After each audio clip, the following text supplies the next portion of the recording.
This episode of Capes and Lunatics is brought to you by Tweaked Audio. Get awesome headphones, go to tweakedaudio.com and use the coupon code Southgate to get 30% off, free shipping, and a lifetime warranty. Or you can get there through the link on our website, southgatemediagroup.com. Recording has started. Hey, Dad. 1 second, Tristan. Hey, everybody! I love you too, Tristan. And love you, our listeners. Welcome once again to Superconnectivity. I am your host, Charlie the Professor Esser, and with me, as always, is the lunatic behind the cape. Lilith Hellfire? No, Phil me and Perich. That's the one. No, Lilith has to work or sleep. One of those two things, because, you know. She loves to sleep and drink. Yeah, well, work too. The woman works like a dog, I gotta say. She works too much. Yep. She needs to relax, take a vacation, not worry so much about it all, you know. I say that because, you know. I care. I care. But anyway, let's talk about other stuff. Let's talk about stuff cares about. Of which Little Hellfire is not one, because everyone cares so much for her. What I want to talk about, let's see here. We'll save the comic books to the end, because, you know, that's the tradition. And gotta make people get through the rest of this episode, because they're going to talk Immortal. Oh, gotta go to the next one. It's like, no, I'm gonna make you wait. Film at 11. I want to talk about, so just one thing I do want to talk about quickly.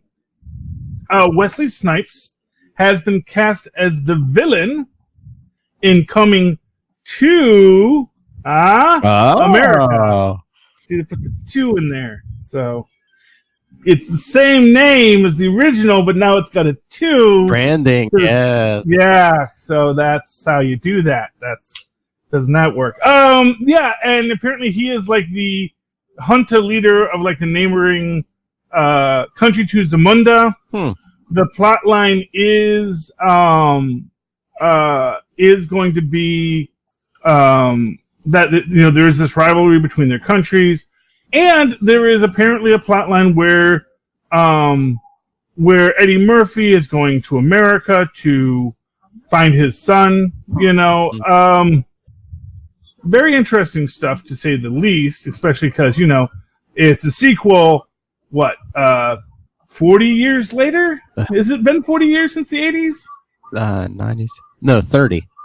30 years ago. Oh, okay. So it's not that bad. But yeah. Probably 30 some, because when did that come out? Probably earlier mid 80s, and this is like 82, 2019. So yeah, so it's, I mean, getting maybe close to 40. I mean, yeah, it's been a while, but anyway, so and what struck me as interesting about this both is that, you know, there is going to be this this rivalry between these two rulers, the ruler of Zamunda and the ruler of this other country, played by Wesley Snipes, which, you know, does have shades of Black Panther in it.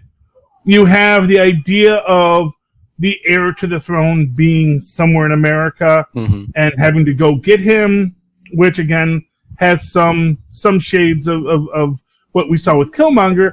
And it just strikes me that this is a film that's very much going to get compared to Black Panther. And how much it does or does not rhyme with Black Panther is both going to be a credit to it and a curse to it, you know? Because if people say, oh, they're just doing Black Panther, people are going to be down on that. And if they say, oh, it's too much like Black Panther, they're going to be down. Or why aren't they doing what they did in Black Panther, which I thought was cool, you know? It's an interesting dichotomy, I think. Yeah, but do you think, I mean, there's going to be enough differences because, you know, there's going to have more comedy, and they're not going to have like the more fantastical elements like vibranium, and we assume. I mean, yeah. What might be interesting, and again, you also have the idea of the closed off kingdom. You have, you know, stresses without, stresses within, because there also may be issues that you know, Zamunda has fallen on hard times, that maybe the rulership of Zamunda, maybe Eddie Murphy has kind of sent them into a corner with this job, you know. There was actually, it was an Onion article, and I can never find it again, but it was like, you know, revisiting Zamunda, you know, like 20 years later, and it was, you know, about the horrors and devastations of the country, you know. Everyone just eats McDonald's hamburgers all the time, and nobody is healthy. It's so it's going to be interesting to see how they do it. I think John Amos is still alive, so he'll get some work out of the deal. But you got me. And Arsenio Hall will be back too. So you got me excited for a second. I thought you were about to say Wesley Snipes is going to play the villain in Blade in the new Blade. Oh, is he? I don't think so. No. But I thought that's what I thought. Maybe you saw something. I was like, no. That would be Darkwing Duck. Yeah, I mean, it would be neat if they do use Wesley Snipes somewhere else in the Marvel universe. But for right now, I'm happy that he's working. I'm happy that he's got a good villain role under his belt, and hopefully he remembers to pay the taxes this time. Sorry, Wesley. Let's see here. Yes, trying to remember what else was on the list this week. I know we had Haley Atwell. Yeah. Oh, yeah. We could talk Haley Atwell and the finale of Agents of S.H.I.E.L.D. season 6. Yeah. So season 7 is coming, and final season. So they say. They said. So they say. Yeah, nothing. They have said it before, And we have just wrapped up the final season, so it's all in the can now. Meaning everything that they know, and has been known. Yeah. So, and we're dealing with time travel, so we can deal with anything. We can literally do anything in the 5 years now. So we may mention this, yes, and then they snap that thing. Although, as I said in another episode of that, I still wonder how much of a time jump they gave us, because they say it was 1 year, but I actually think it might have been 5, but because they do mention what Sky had been through in the last 5 years. So. Well, like in that season 6 premiere, I just wondered, didn't they show us a scene in the beginning of the first episode, and then didn't they say 1 year later? So I'm just saying, they said 1 year after that scene, so that beginning scene was 4 years after the snap, and then they did the exactly. Well, exactly. So exactly where we find ourselves, it's open, it's up for debate. But anyway, as it stands, we're going back in time. We go to what is apparently the 1930s, because we see that the Empire State Building is still under construction. However, we're also have a time machine. So where we go in the past and where we go next is completely up. We may have stopped in the 30s, like I said, to do the way before the Cap story. But I don't think we're staying in the 30s. I think we're going to be all over the time stream. I wonder if we are going to run into Kang or Ramatut. That would be a great way to introduce him. Or the Time Variance Authority. But do you think they would want to do you think they want to introduce... you could do Time Variance Authority, but do you think they would want to introduce Kang on TV before they do the movies? They might. I think that we're going to get a lot more connections now. Yeah. This is what I've been saying. I do think that, especially since, we are getting Haley Atwell back in this. We had established that Jarvis was... The Jarvis from the Peggy Carter series showed up in Endgame. Yep. That these connections are being played out. They are... And they're not going to be afraid of those connections, I think their biggest problem has always been time and timing, but now they have a time machine. So this can all take place wherever the heck they want it to. Now, it'll be interesting to see how they handle the time travel rules that have been established. Mm-hmm. And the big question is going to be, are they going to touch on Cap and Peggy? Because they can create, and this is this idea, they can create an argument where you can go back in time but not create an alternate timeline because you don't alter the timeline significantly enough. And this was something that they did in a Fantastic Four once, where they basically say there's the quantum, dinglehopper that will tell us once we've knocked enough quantums out of their quantum zones, and now it's an alternate timeline. And if we can just keep it within the distortion field, when we move back in time, we won't be affecting the future. So that is the theory. That Doom has one and Reed has one, and everyone else you don't get those. But But but usually, yeah, it's just going back in time. It screws up the timeline unless you read Richards or Doctor Doom and other stories like that. But yeah, I mean, I wouldn't mind seeing a Time Variance Authority basically, have like that an anti-Shield, a group against Shield. This season 7. Well, I mean, for what it's worth, I thought that's what the Hunters were supposed to be, because you had this whole thing about Leo Fitz is supposed to be dead. He's an anomaly. We have to remove him. Because he's existing in 2 places at once. But once they create the time machine, now they can do what they want to do. But at the same time, they're also not just, as an example, sending the Chronotons back in time to their home planet so they can save it, because maybe that will cause an alternate universe. Oh, you know what? I know you haven't been watching it, but you might want to watch. The Monday's going to be not only the season 3 finale, but the series finale of Legion. And they've been playing heavily with time travel this season. Like he found the mutant time traveler to take him back in time, and he was trying to stop the Shadow King, because the Shadow King's been messing with him since he's been a baby and stuff. But it's very interesting because this young girl who's a time traveler, when she can open doors in time, and when she travels through time, it looks like a hallway. She walks down a hallway, and it'll give her 1 year, 2 years, and then there's these shadowy, I don't know, if you try to go back in time and you try to mess with stuff, these little shadowy, almost demon things come at you. The Langoliers come after you. Yes. That is interesting. I haven't been watching Legion. Legion is one of these things. It's like the Agents of Atlas book. I would love to watch it. I would love to read that book, but at a certain, and then it's not even the money issue. It's just the time. Because honestly, this was the first week I actually read all my comic books before we got to record. Wow. Yes. Again, we're recording on a Saturday, and everyone says, "Oh, you have more time than everybody else." When I was unemployed, I'm not that anymore. But I need that extra day, man, because I might not even pick up my books until Thursday. Mm-hmm. And, and I'm not on the bus anymore, so I have to read them when I'm not driving, which is, less fun. But I got through all my books, including Elvira, Mistress of the Dark. And, she gets out of hell. And we find out her guide... What is that, number 8? That was number 8. Her guide was divine all along. Yes. So that was lovely. And... we found out that she was the one who pushed herself into the coffin to start the time loop. So it's all really fun. I mean, I really, I love Elvira. I love everything about the character. I love the way that they play with her. And of course, you get the big reveal in this that essentially, the denizens of hell are the ones who built it, not the devil. It's everyone just makes their own hell. And that's why no one ever thinks to just drive off of the eternal traffic of the stuck freeway of what is it? Was it the 4th circle, 5th circle? I don't know. It was one of the circles, but yeah.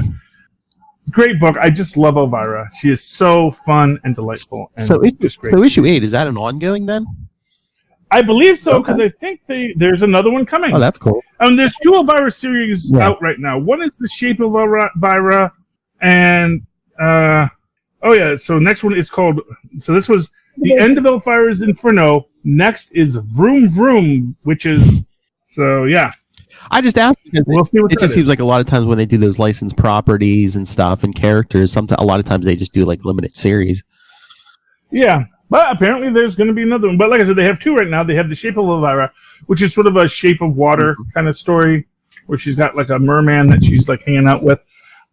It's a good story, but this was the superior Elvira book. Mm-hmm.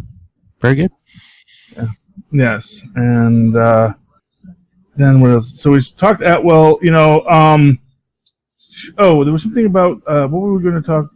Oh yeah, apparently, and of course, speaking of time travel, apparently it has been confirmed that Cap told Bucky that he was going to go into the past and stay with Peggy. Well, they said it seems like he told him something. They just don't know how detailed of an explanation he gave him. Yeah.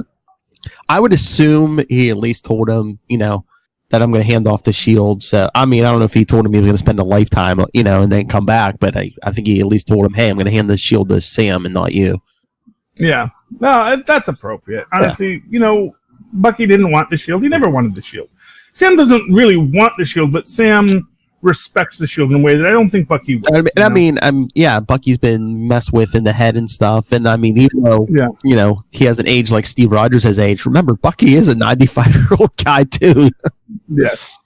Yeah. Well, I still say my actual theory remains that Cap put himself into a time loop, and that actually, when we see him at the end, it's actually just because he had aged too much and he can't go back anymore. Because if he puts himself back into the ice to be discovered and just lives that Mariah McTarget time loop over and over again, where he keeps on going, he's going to get older every time, and so he might have been.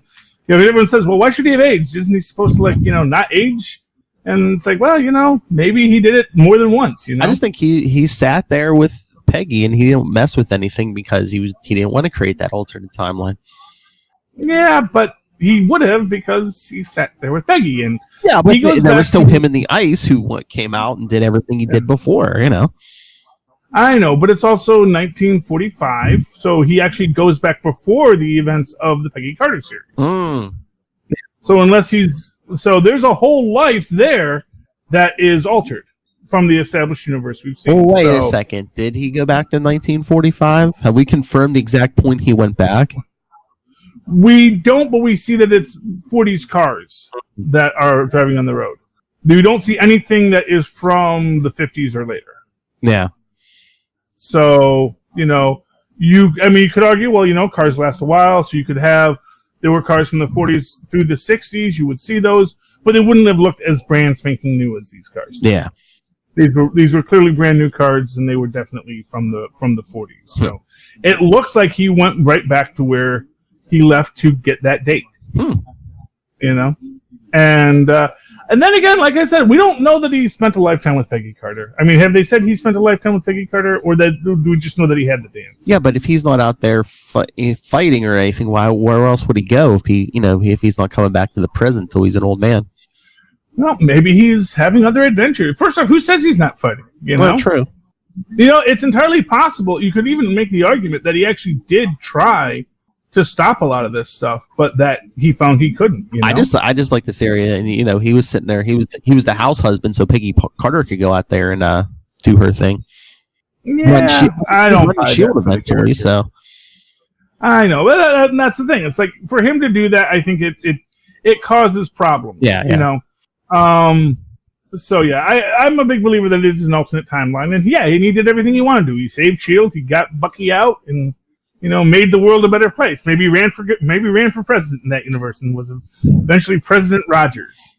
And we may see that if they go to an alternate timeline, because now that Shield can go back and forth in time, where they're going to go next. Yeah, are we going to see alternate timeline? Are they going to do alternate timelines, but are they going to do like a quantum leap thing where like things have gone wrong and they have to fix them or something? Or I mean, anything's possible. We don't know what they're going to do yet. But like I said, I don't think they're going to stay in the 30s. No. I mean, they might. And for what it's worth, there are a set of 30s heroes that they could encounter. Not only guys from the 12, but also there was another series of Marvel heroes they did a little while ago that were like the pre-40s heroes that were like but they made up their own Pulp Fiction heroes. And one was... there's just a lot of great magical heroes. There's one super science guy. Was that like the Black Marvel, or was he in the 40s? No, he was the Blue Marvel. The Blue Marvel was the 50s. Okay. Yeah, the Blue Marvel came after and was in the 50s and the 60s because he was around with President Kennedy. Because President Kennedy asks him to step down because he was afraid America couldn't handle a black super. Oh, tough. What we still haven't mentioned about Agents of S.H.I.E.L.D. I mean, it's taken 7 seasons, but they finally gave us our LMD Coulson. Yes. Coulson is back as an LMD. And I get the feeling that he knows he's an LMD. Oh, yeah. I just wonder where his memories begin. Well, they said they have all of his old memories. Okay. And they've updated him with what's happened since. So up to the moment of his death, basically, he remembers everything? Yeah. Okay. Apparently, yeah, they got devices for that, We see that, and we also see that the bad guys have Coulson's black box. Now I have to see if they have time travel too. Are they going to be an antagonist in this? that they have time travel? Why don't they just go back to their home planet? It's complicated. But they've got to go back in time, I guess, to defeat the bad guys, is the idea. So, or to save S.H.I.E.L.D. from whatever they're going to do to S.H.I.E.L.D. You know, whatever happens next. This new alien invasion. May's basically frozen because she got stabbed. Yeah, well, you have to, but they'll bring her back next season. Right? Mm-hmm.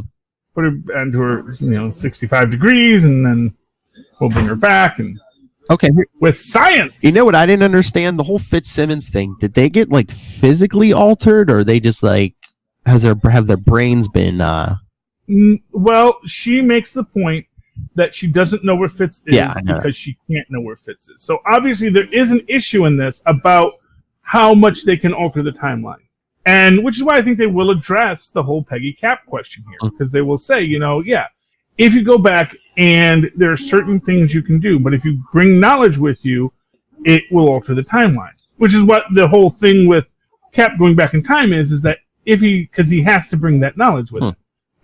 He can't not bring the knowledge because that would alter the timeline. There's, there's a funny sketch out there about like Peggy and Cap around the dinner table, and she keeps on asking him like all these little pointy questions. Oh, yeah. He's like, like, should we invest in Amazon or this other company? It's like, I don't know. So yeah.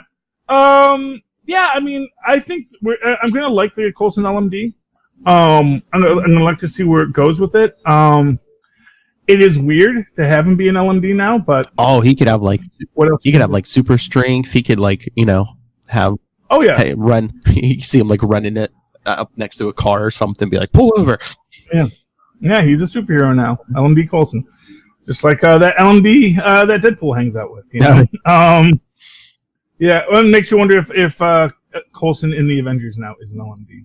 Or maybe he always was. Oh, yeah. The evil Coulson that we got. With the evil, I think that's all Mephisto shenanigans, though. But yeah. Yeah. It's all crazy. But, I mean, that's that. That's what we're dealing with now. Season 7 is on the way. We have time travel. We don't have any rules for it yet. It's definitely a different method of time travel than the Hulk uses. Because basically they went around the horn in a different way. The whole going to the quantum level to move through time creates its own bag of hammers. So we'll have to see if using what is essentially a space travel device to travel through the time dimension has different rules applied to it. So. They didn't announce when it's coming, right? Because, I mean, is it going to be summer again like season 6 was?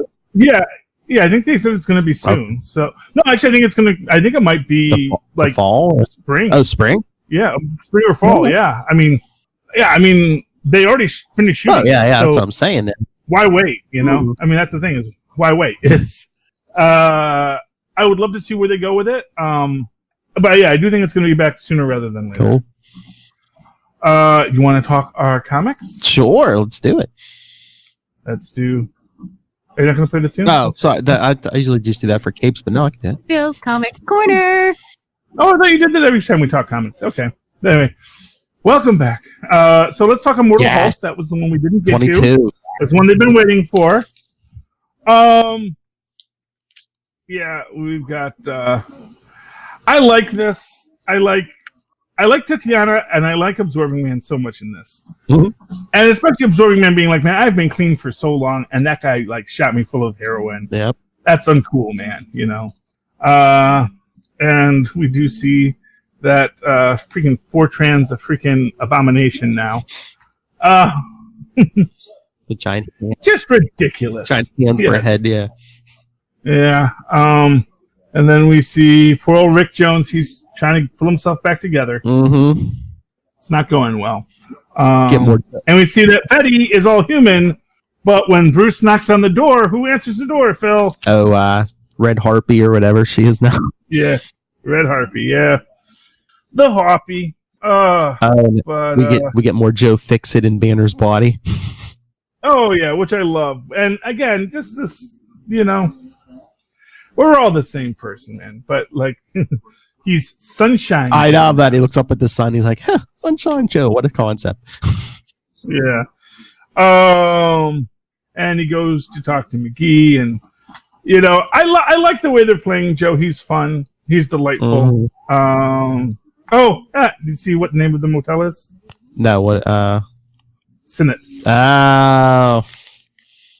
Yeah, you always got to put your creator tags in these things. So got to honor the past, man. Mm-hmm. But I like it, and then I like how they find out where the where Fortran is. Oh yeah, Samson and Alpha Flight, or yeah. Well, no, but Rick Jones tells them, and then stuff, yeah. Yeah, but he's all glowing, and I thought that was cool because it kind of reminds me of a lot of things. But there was one sort of where what if the Banner persona was where basically after he gets exposed to the gamma radiation, he actually like the best parts of him become this like shining figure of light, and then just the evil Banner is like the dominant personality, and it's cool. But yeah, then they use because Fortran co-located to them, so they can now co-locate to him. But of course, Fortran has freaking seers, so yeah, we can see. We knew you were coming. We knew before you knew. Ha-ha! He's like, haha, I can ambush you, but then the Hulk drops in at the end. Yes. And by the way, I just gotta say this: green blood out the nose. It just looks like boogers. It does. It just looks like he's running boogers out his nose. They're trying to make gamma, but yeah, it does look like snot. It's gamma boogers, man, is what it is. It's his brain melting, and then of course the Hulk shows up because the seers can see, but they can't see the Hulk. Because if they could see the Hulk, they wouldn't have had to have a whole gamma base to look for him. Oh no! What else I liked? I mean, we still haven't got the second part, but they did mention Hulk going to that tropical island in Fantastic Four. Oh yes, I did like that. I don't know, he's off doing his own thing. He's off fighting the thing.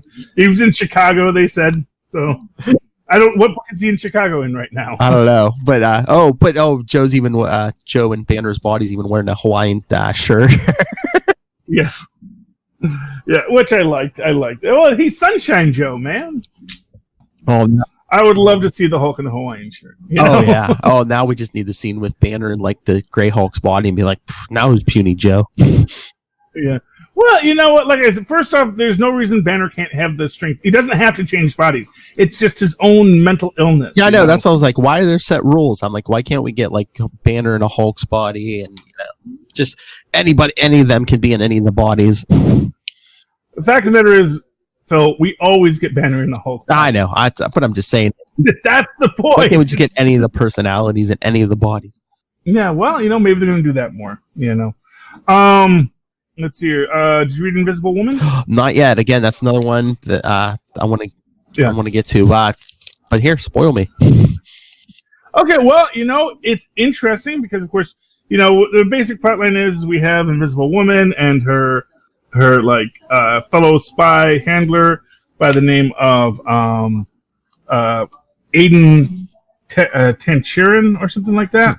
And he realizes that they're watching the suitcase swap, and they realize that it's not a suitcase swap. That guy's an assassin, and he gave the guy a bomb.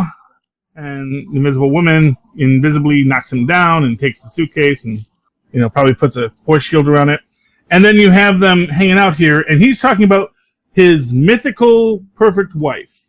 I remember, this is 8 years ago. His mythical perfect wife, he says she's red hair and freckles. Her name is something Irish, yada, yada, yada. Flash forward, we got Black Widow and Sue Richards going into Madripoor, as you do, to try and track down what happened to Aiden. And Black Widow's kind of being kind of dismissive, like, oh, this is the spy world, And, which is sort of like, first off, not knowing that Sue Storm has been doing this spy stuff for a long time, and all this kind of stuff. And they have to have a drinking contest to get the information from the bad guy. And of course, he has the sumo wrestler be his proxy, and then Sue has to drink him under the table. And then, of course, she stacks up the shots and defeats the guy. And then they say, actually, he's poisoned and you'll be dead too in a few minutes. And then she's like, no, I didn't drink any of it. I just turned all the whiskey invisible. As you do, they go to interrogate him. Someone shoots him. They chase the guy down. And, she's using all her special invisible powers so she can, see through everything. Although that would be freaky if you were in that building and suddenly everything turned invisible. Oh, yeah. They go to catch him, but the guy kills the driver and he gets away. But he has a dossier on Aiden Tentrich, and we find out that mystery woman he was talking about, that was actually his wife for the last 15 years. So everything's a lie when you are dealing with spies. So it's a fun book. That's next issue. All the ladies love Sue Storm. Next issue, really enjoyed it. A lot of fun. I think the Invisible Woman has a good story in this. Yeah. I'll fire through one or two real quick. You were saying Tristan was reading Marvel Zombies. I don't know if he would like DCeased. Well, now, are they actual zombies, or are they just what was the anti-life equation? Basically the anti-life equation, but I mean, they're basically zombies. They're they're trying to eat people. And, it's basically, they are zombies. It's just the origin of the disease is kind of different, but yeah. Well, one of the things that Tristan really got interested, because he was watching YouTube's breakdowns of the Marvel zombie story, and he found that basically when the zombies stop eating people, they stop being crazy, and that, that the zombies actually do get these redemption arcs in the story. And, there's a lot of interesting stuff that goes on, and Tristan, he's really into the mythos of it. So, I guess my question is does it have a mythos that is equal to what was done in the Marvel Zombies, where you actually have real explorations of who these zombies are and how the Marvel characters behave once they become zombies. There's a whole thing about about zombie head Hawkeye, and he cries when we leave him alone. It's interesting. Yeah, no, it's not that in depth. It's just basically if you look at a monitor or a screen, you can be turned. Okay. No, I was going to say, Black Cat #3. I know I've been keep going on about this series. It's the conclusion of that. Her and her crew were trying to break into Doctor Strange's house, and the mystic they brought with them to help them basically becomes the big menace. But you might like this one. Bats the ghost dog is in this. Mm-hmm. Oh, Bats! And he's actually helping her because he's like, wait, I know who you are. You're Silver Sable. And he's like, oh yeah, and these are my wild pack. Yeah, so you could help us. So then at the end, there's some other mystical creature in the house after they leave, and Bats is like, that was Silver Sable, and the creature's like, no, that wasn't. That was the Black Cat, and Bats is like, oh no. And then Strange comes home and the house is all a mess, and he's like, what happened? And Bats is like, I don't know. We're just stupid animals here. I don't know what happened. Oh, that sounds fun. But then issue 4, guess where she's going to try to break into in issue 4? I would guess the Baxter Building. Yancey Street. Oh, yeah, that's right. They no longer own the Baxter Building. They sold it. Yep. There's a new team of superheroes in there now. She's going to try and break into 4 Yancey. See, I don't think that's going to end well. It might. It might not. Yes. Did you read Savage Avengers? Yes, that's what I was going to bring up. Yes, I got it. Yeah. So I don't even remember when Venom goes into space in this. Was that last issue? Did you get I don't know. I don't know. Did we even see Venom go into space in this series? Yeah. Well, it was interesting, but we have Dragon Venom, which Tristan thought. Oh yeah. Yeah, and that I guess is what's his name? Eddie Brock, Dragon Venom. And we have to defeat the Marrow God and all that kind of stuff. But the Marrow God can feel pain. That's good. That's useful. And the evil wizard was Garth. He brings Frank's family back to life, but they're actually just demons. Yeah, demons in skin suits, and that freaks out poor old Frank. Yeah, Dr. Voodoo has to break the spell, and it's like, oh, sorry. He's like, but if they had gotten their grip into you, it would have been way harder to unbound you to those demons. Yeah, and apparently, so for those worried that Conan with the symbiote was going to be a permanent thing. Venom basically says, he says, "Who has enslaved the symbiote?" And he's like, saying to, to Conan, why the hell is there a symbiote on a nude weightlifter? It says, "This creature is not yours to possess." It says, "Back, dragon, or you shall feel my wrath." Yes. "This creature was trapped. I freed it. It's spending what little life it has left repairing the damage to your body. If that is true, then Crom's will is done through this genie." Who's Crom? He was a... Oh, I like that. Who's Crom? He was a space knight, right? Anyway, that sword is coming with me. Anyway, that's Crom, space knight. But so obviously this thing is going to keep Conan alive. Yes. As we wander through this issue and, won't be dead yet, And does it seem, maybe it's just this issue, but does it seem like to you that maybe Elektra is going to be a team leader of this team? Yeah. Well, she obviously is, hey, Conan's not really leadership material. Although he has led, gangs of people in the past, he's a lone thief. He's a loner. Yeah. Like Wolverine. I was going to say, I don't see anyone else on this team except for maybe Dr. Voodoo being leadership material. Yeah. Now, is Dr. Voodoo, is he still dating Scarlet Witch? Last I knew, unless, either they changed it in something I didn't read or, No. It's good. I just wonder if they're going to introduce, because, the Drum family were introduced in Doctor Strange. This leads into, I wonder if we're going to get a Wanda Dr. Voodoo storyline. I just wonder, I just wonder if they're saving Wanda just because as we get closer to that series, if they're going to launch like a Scarlet Witch, her own book again or something. Yeah. I imagine so. And if there is something with her and Vision in that Disney Plus series, I wonder if they're going to get those two back together because for some reason they like to, make the comics look more like the live action stuff. Yeah, but again, we don't know what. That's what I'm saying. We don't know what's going to happen, but TV show, yeah. But I think there's no reason for Shuri not to repair the Vision. Oh no. Yeah, as she said, why did you do it this way? It's like, you got Shuri. Tony Stark's gone, but you got Banner, who worked on the Vision originally with him, right? Mm-hmm.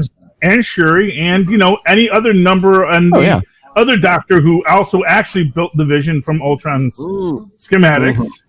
Is actually a lot of people in this. Yeah, Tony Stark, he was a brilliant guy, but he. As Rocket said, you're only the smartest person on this planet. That was actually kind of controversial, as small internet controversies go. Is like someone at the Mary Sue wrote a thing about she couldn't buy that. I think it was a she. It might have been a he, but I think most of the writers are female. Couldn't buy that Rocket was Tony Stark level genius, and basically in the comment section was like, did you even watch anything Rocket does? It's like, yeah, he's clearly meant to be a super genius. He's got freaking cybernetically enhanced brain. And he's always doing stuff with the equipment, and just because he likes to shoot big guns doesn't mean he's not smart. Yeah, well, and I made the point. It's like, he mostly makes bombs and is super reckless. Yeah, just like Tony Stark, I forget. I saw he had a line somewhere. I forget if it was in the Guardians of the Galaxy comic or me and Luca were catching up on the animated series, but there was somewhere where Rocket's like, it's so hard being the smartest one on this team. Yes, well, But there you go. We don't need a new Tony Stark. We have Rocket Raccoon. He's snarky. He's brilliant. He has a lot of heart. And he makes big explosion stuff. So, and he's a little morally ambiguous. So I think we won't miss Tony at all. There you. Yeah, no. Honestly, I think Peter just because this is like, oh boy, my second father figure. Yeah. They either die or betray me, or it's the Parker curse, man. If you're a father figure to Peter Parker, you're gonna die. I mean, be safe, Pappy. Be safe. Be safe and be careful. Yeah, I mean, I know Tony Stark was probably going out anyway, but isn't that weird? Like they had to like give him like another Uncle Ben figure because they don't, for some reason, they're not mentioning Uncle Ben in the MCU.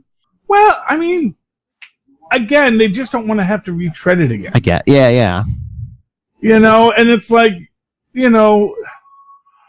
Uncle Ben was certainly central to he and May's life. Mm-hmm. I mean, we don't need another like origin story, but they can't just throw out one line. It's like like we were saying in the first one when he's going to the dance and she's helping him with his tie. Couldn't throw out a line. Oh, I miss your uncle. He would have loved to be here for this. Yeah, me too. Boom. Yeah, but just to annoy you, Phil. That's why they don't do it. There's some reason, and I don't know what the reason is.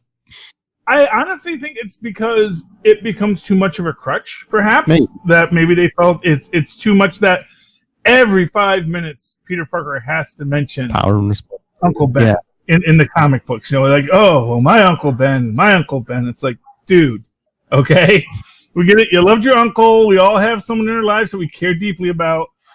That can't be your entire motivation, your entire raison d'etre. Yeah. You gotta, and this was a great analysis of Batman I was reading recently, which is like, that if you only think of Batman as, the dark reflection of the Joker, as just a crazy guy in a bat suit, you miss the point that he dresses as a bat, which is a little bit nutty, but really it's about he is a person who's dedicated himself to being a protector of the powerless. Mm-hmm.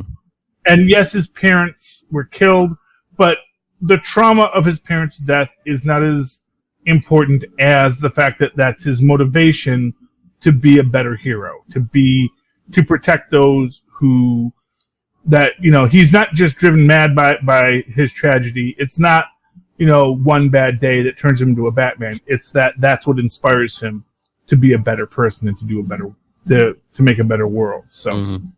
But that's one theory on it. And of course, the thing I was reading that was on Trope Talk was did a lot of good digs at Alan Moore. So, so I loved it. I'm sure you did. Anything else you want to talk about this week? No, just besides the fact, Lois Lane #2 was out this week. A really good series, but again, no codes. No codes, yeah. Well, so is she any closer to revealing that Gus Gorman is in fact the Leviathan? No, but this was only issue 2. It's like a 12-issue series, so. And that's the central premise. This is where we're going to get the reveal of who Leviathan is, right? I don't know. Because she's like chasing down Leviathan, right? Well, no. They have her. There's some kind of conspiracy going on, but I don't think they haven't said it's Leviathan. Right now it looks like there's some kind of governmental conspiracy or, like there was some senator she was trying to get on the record and then he got killed, so. Yeah, as you do. Okay. So, well, that's good. So Lois Lane #2, no codes, but DC was for a while they were putting codes in their #1s and then they were just putting them in the annuals, but yeah, nothing. They're not giving any codes out now. Yeah, well, it's restructuring. I think they're being penny wise and pound foolish. Yeah, they're charging. They're not finding ways to engage. Yeah, well, because Marvel knows it's a good way to engage your listener base. Or your reading base, because yes, people will swap codes and people will share accounts just like Netflix. But you know what? All those eyeballs are actually a good tool for you.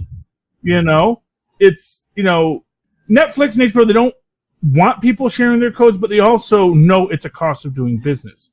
And the more people they can get engaging with their content, the more valuable their content becomes. And it's like if you go out and buy like a Blu-ray now, you get a code with that. Yeah. It's just like, at least Marvel can say, hey, we gave you extra content. We gave you the book in 2 different versions for that price. DC can't say. Well, yeah. Well, DC, like I said, it's not a good business model especially because they gave it and they took it away. And remember, like Marvel took the codes away, and then they just right away brought them right back. Well, they didn't even take them away. They were still giving you codes, but they weren't for that book. Remember, they were giving you codes for different books. Yeah, which nobody wanted. Yeah, nobody wanted, but at least they didn't like completely take away all codes. Yeah, but again, the idea was that people wanted to have a code they could share with their friends, a book, so that if you got it, you could, that's the thing. And here's the thing: in the digital content world, you have to have a situation where people can have that kind of cross-country communication to share what they have. It just seems weird because it's like, does it cost DC anything more to put a code in the book? And it's like your major competitors doing it in every book. Yeah, there is obviously a slightly higher printing cost, but they're all raising the prices of their books anyway. So yeah, it's like, it is what it is. And more to the point, it's a cost, but it has a value. It's not it's not a cost for nothing. Yeah. But this is DC. This is the choices DC is making. And they're not even writing good zombies. So what do you want? Okay, you want to get out of here? Sure. Phillip? Okay. So, Philip, if people would like to talk to you about bad business choices DC makes, or if they want to defend DC's choices to take away codes and not allow to have social interaction amongst their people on the internet, how can they reach you? If you want to get a hold of me personally, you can always email me, nightwingpdp@gmail.com. I'm on Twitter @nightwingpdp. And you can always follow Capes and Lunatics and Superconnectivity on social media, Facebook, Twitter, Capes and Lunatics on Instagram, just everywhere. And again, if anyone from DC wants to come and explain their business model, they're more than welcome. Yes. You can even call up and leave a message. Oh, yeah, 614-382-2737. That's 614-38-CAPES. And leave a message for the show, and we will play it on the air. And everyone can hear your brilliant ideas live and in person. Okay, and of course, if you'd like to write to me in that old-fashioned email way, the way our mothers and fathers once did, you can do so at superconnectivityblog@gmail.com. That's superconnectivityblog, all one word, @gmail.com. And of course, follow me on Twitter as I live tweet things when I feel like it, and there's something to live tweet @Charlie Esser. That's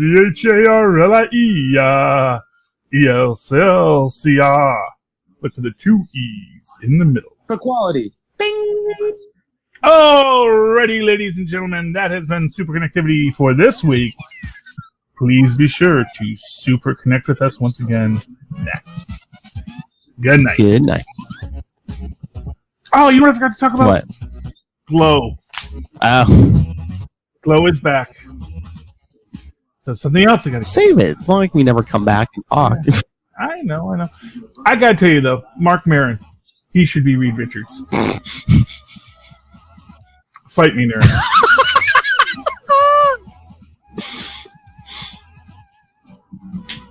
It's like Keaton as Batman, man. Nobody sees it, but if you saw it, you'd see it.